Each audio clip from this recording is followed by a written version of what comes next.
I'm autism. I'm invisible in your children, because I can help it. I am invisible until it is too late. I know where you live. And guess what? I live there too. I know no colour barrier, no religion, no morality. No currency. Yeah, anyway, this video is about me being an autism. It's a heat wave. I'm so tired. Fuck, I don't know how to talk. It is so hot. I know that like UK UK temperatures in summer, they don't get up to actually that high. I think the most was recorded currently was like, I don't know, 35 degrees or something. But around here it gets up to about 30 degrees. But I don't know. It just hits different. I've been to Rome, and it's got up to 36 degrees, and it has not felt as bad as this. Probably because we don't have aircon here. Not really, apart from a couple of buses. But also our houses aren't designed for the heat, and neither are our cities or anything. So I don't know. But I like, as a typical British person, I enjoy complaining about the weather. No matter how good the weather is, like whether it's sunny or rainy or moderate temperature, I will complain constantly because that's what I do. I was talking with a few of my friends who are also autistic, or or have been through the diagnostic process. And like we were talking about some like common things that they use as diagnostic tools, like in the assessments.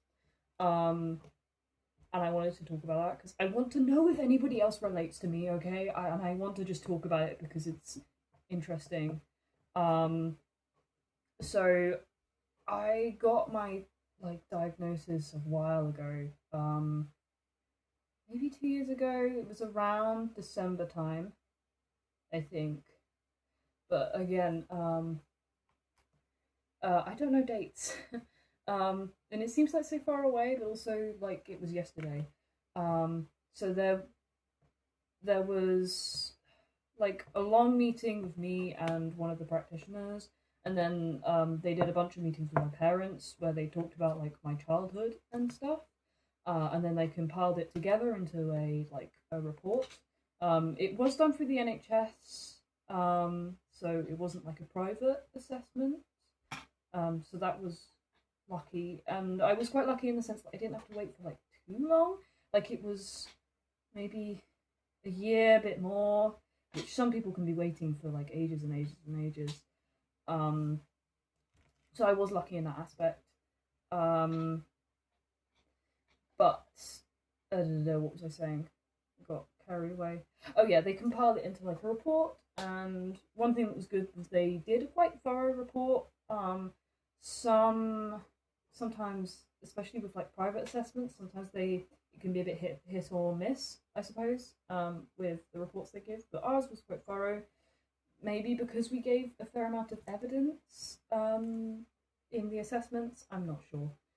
It was weird reading about myself though, and all my deficits, because they do frame things in a very in a certain way, and it can feel a bit weird when you read it as the person that they're talking about.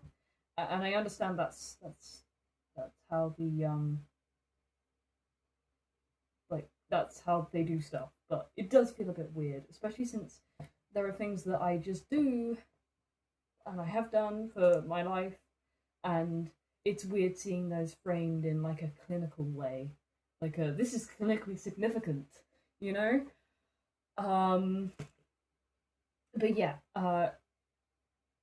again, I still haven't actually got to the actual assessment stuff. So, for me, it was done online, because we got it through a service called Helios, it was still through the NHS, but it's just that like because the waiting list was so long, they were trying to actually get people diagnosed and move along the waiting list. So we had the option to either wait for a face-to-face meeting, which could take a really long time. We don't know, or get it from Helios, which is like kind of an online assessment thing. But obviously, it still has like qualified people. It has people with the same qualified qualifications that somebody who would do a face-to-face assessment would have. It's just that it's online, and we chose that because we didn't know how long the waiting list was going to be, and we wanted to be able to use this diagnosis to be able to get stronger accommodations for me. And just have closure, to be honest, because I hated constantly saying, "Oh, I might be autistic," or like when my mum was trying to like talk to other people about like something I was doing, she would always say, "Oh, like she's like they're probably autistic or whatever." So it's nice to be able to have something more definitive. Like I don't know. But anyway, we did it online. So the assessment with me that I had, I can't remember how long it was, but they wanted me to like collect objects from around the house, like just a couple of things, and then like it ended up that they wanted me to tell a story with them, which was kind of I think towards the end of the assessment. But I was just little bit like confused because I can do stories. Okay, I am pretty good at stories. I think. I don't know, but they just asked me like just in the moment, and I just didn't know exactly what to tell the story about. So I think I can't remember. I can't remember what I told. I think I just blotted that out of my memory. It was embarrassing. Uh, they asked me how school was, which school was not amazing.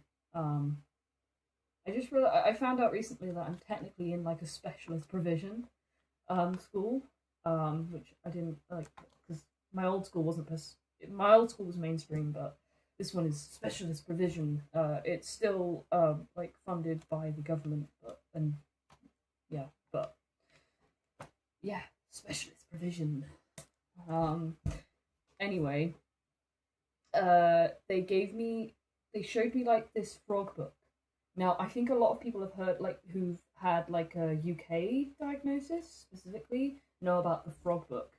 It's called Tuesday, and Tuesday is one of the words I like saying, because of a show called Rex the Runt, and there's a dog, like, there's a family of dogs, and they have a dog, which is weird. Like, they have a dog as a pet, but they are also dogs, but anyways, claymation is Aardman, and, like, one of the pet dog that the dogs have, like has mad Pavarotti disease, so like randomly breaks out into opera song, which I felt was somewhat relatable to me.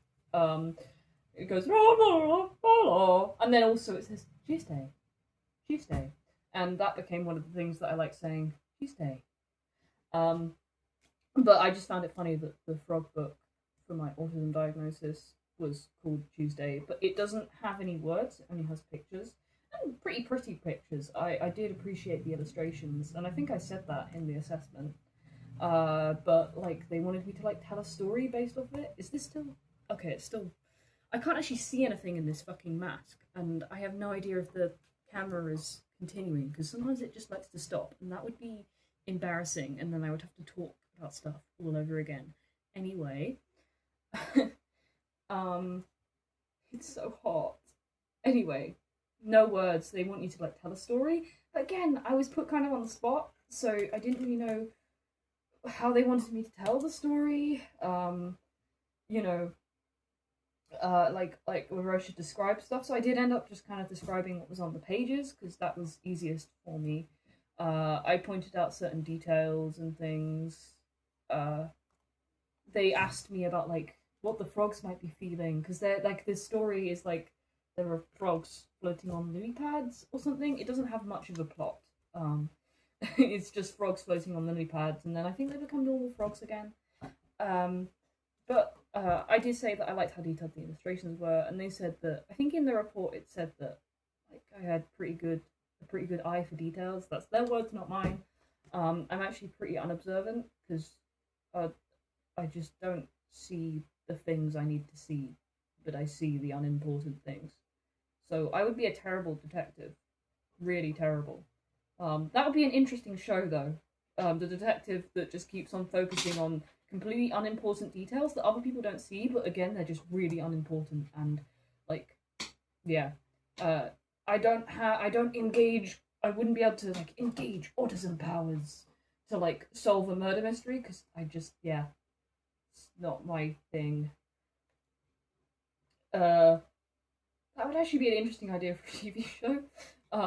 But anyway, uh, yeah, I did feel a little bit like weird about it because it felt a bit like they were treating me as younger than I actually was. But they did say that it was a diagnostic tool that they used for adults and children. So, you know, and I guess I was technically a child, but I was like 16, which is on the older end of child. Uh, or was I 15? I can't remember. Um, I think I was 16 when I actually got the diagnosis report back. But, yeah, like the person who I was talking to was nice, and you know, uh, I did like stand for most of the meeting because I didn't want to sit down because I just felt weird about it. And I wanted to be able to move around freely and stuff, so I stood up, and they were fine with that, which is good. You know, you would expect a service that does autism like autism assessments would be like accommodating of people's needs, but you know, there you know, you would hope. Uh, but anyway, what was I saying? Yeah, they also showed me like a kind of like a Where's Wally image, but I don't think it was a Where's Wally drawing. But it was very similar to the style, but it was some kind of beach golf resort thing, and they wanted me to tell them what I saw. Um, and like, yeah, what intrigued me about it. Um, so yeah, and then also they asked me about like interests that I had, like, and I at the time really liked moray eels, so we talked a bit about that, and I think also my interest in biology and cats. Cats have been a long running interest in my life. I don't want to call it a special interest because I don't know. Whenever I call something a special interest, there's always somebody who's going to say, "Oh, well, that's just a normal hobby," you know, like you can't make everything into an autism thing, even though like because I'm autistic, everything is an autism thing because like it's a neurodevelopmental condition that affects how my brain develops and whatever, you know. But anyway, um yeah, but I've liked cats for like my whole life, and I feel like since I've gotten a cat, it's like slightly simmered down because I'm able to focus my energy on the cat. So I yeah, but I do talk a lot. I talk about my cat a lot to people. When in doubt, I talk about my cat because that's what I know how to talk about, and cats are amazing. So you know, um, yeah. They also asked me to demonstrate brushing my teeth. It's still on. Okay, it's still on. Okay, just checking.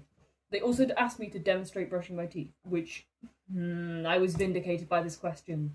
Because, like, what do you mean demonstrate brushing my teeth? Or was it show me how you brush your teeth? I don't know. But, like, how do you want me to demonstrate it? Do you want me to describe the process, like, verbally? Or do I need to have, like, an action? And also, I use an electric toothbrush. Do you want me to demonstrate using a manual toothbrush or an electric toothbrush? I don't know. And like, should I like put the tooth pretend to put the toothbrush, like, pretend to put the toothpaste on the toothbrush, or and like, should I pretend to press the button for the electric toothbrush? Should I make sound effects for said electric toothbrush, or should I just stick with manual? Also, do I need to like do this, or do I need to do this? Like, you know, and also electric toothbrushes are different to manual toothbrushes because you don't do this, you just go, you know.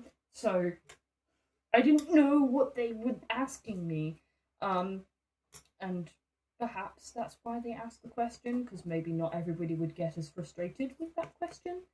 Um, I still don't entirely know what they were. Maybe they were trying to ask about coordination, but apparently I showed difficulty with it, which I was like, not my fault that your question was just ambiguous and silly.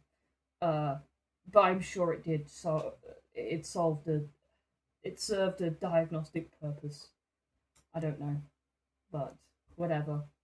Um, yeah, but they talked to my parents as well separately. They talked to me and my parents. They also went through like a question. They like gave us questionnaires and stuff. One of them was like, I think it was the Radzar, to be honest. Maybe, which is like depression and anxiety thing. Like it's not like it's not meant to like diagnose you with depression or anxiety or anything, but it's just an indicator. Um, I think I scored a level that like was somewhat significant in terms of depression and anxiety, but and other things. But again, they say that sometimes you can score higher, not necessarily because you're depressed or anxious, but because of how some things coincide with autistic traits, or just I don't know. I mean, I have times in my life where I'm quite low in mood and stuff, but I wouldn't say I have depression, and nobody has diagnosed me with depression. So, you know, we go on, we continue. The world keeps spinning as it does until it doesn't, in which we'll probably all be dead anyway. But yeah, they talked to my parents, and I didn't really want to be in the house whilst they were talking because I hate hearing people talk about me, and also I know that even if I stood, like I sat in my room, I would still be able to hear the conversations through the walls, and that's somehow worse. Like not quite being able to hear the conversation. Um, so me and my brother went out into town and did stuff whilst they had their like meetings. So yeah, I ended up being diagnosed as autistic. And I don't know, when we got the letter, I half expected them to go, no, you idiot, you're not autistic. You're just like fucking weird. You're just like not like too weird to be normal, but like not weird enough to be clinically significant. Go on, live your life and hate yourself. Uh I'm yeah, I don't know. But they did say I fit the criteria for autism spectrum disorder. So that's that. Um, it was a long process. Looking back on my school reports, I, I'm kind of surprised that teachers didn't pick it up sooner, or at least raise concerns. But there was one teacher I think I had who did kind of like notice things. Like they noticed me just kind of playing alone in the playground, just kind of like not interacting with other people, um, and stuff. And like they noticed that I got upset quite a lot, and they did kind of refer me to this program in the school, which was like a kind of art therapy thing. But yeah, nobody like really raised that many concerns. I think it's because academically I was alright, and uh, I followed most of the rules. I wasn't that disruptive. Also, at points, I was in a class where there was a lot of people who had quite complex needs, um, and they could be quite disruptive to the class. Because we happened to have a teacher who I think was more experienced, I guess, and so they did end up putting a lot of the children that had a lot of complex needs into that class, which I think was a bit unfair on the teacher because it's like, yeah, they're more experienced, but it doesn't mean they can just deal with like it's not. Then they can't clone themselves. I feel like, yeah, but whatever. It just meant that I went a bit more under the radar. But that teacher was still really good, and like I think to an extent they understood me, and they knew I really liked art, so they would give me opportunities to do like art projects for things, and you know. So I'm not saying it was all doom and gloom, and I'm not saying just because teachers didn't explicitly say, "Oh, I think that this child is autism." I mean, I think this child is autistic. Sorry, worded wrong. It's a heat wave. Don't I don't know. But even though they didn't like explicitly say it, I think I can't entirely blame them. And they were good teachers. I had a fairly good experience with teachers at school. Um, but yeah, secondary school is where it kind of got worse, not because of the teachers themselves, but just because, yeah, stuff happened. Friendships and things were more difficult because phones got thrown into the mix and WhatsApp groups, and birthday parties were different, and yeah, humor was different, and yeah, and things were noisier. There were more people, more academic pressure.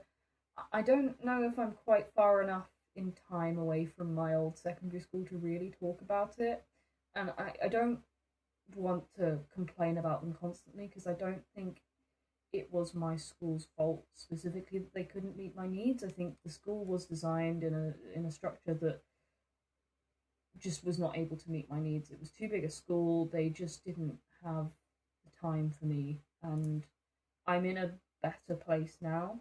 And I have a school that understands autism and understands my needs, and it's much better. And soon I'm going to go into college, and that's a whole new can of worms. But you know, I think we're working things out and we're learning, and the autism diagnosis will help because it does, unfortunately.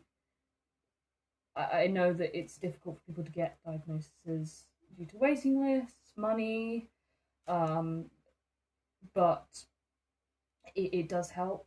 It does help a lot in terms of getting accommodations. And I have an EHCP now, so the autism diagnosis helped give evidence for that, which is probably some part of the reason why it got accepted.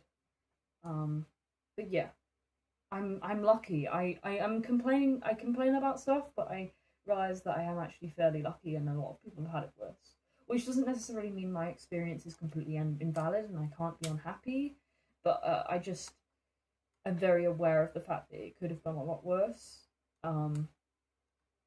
Yeah. So, it's the end of the video. I hope you liked listening to me rant.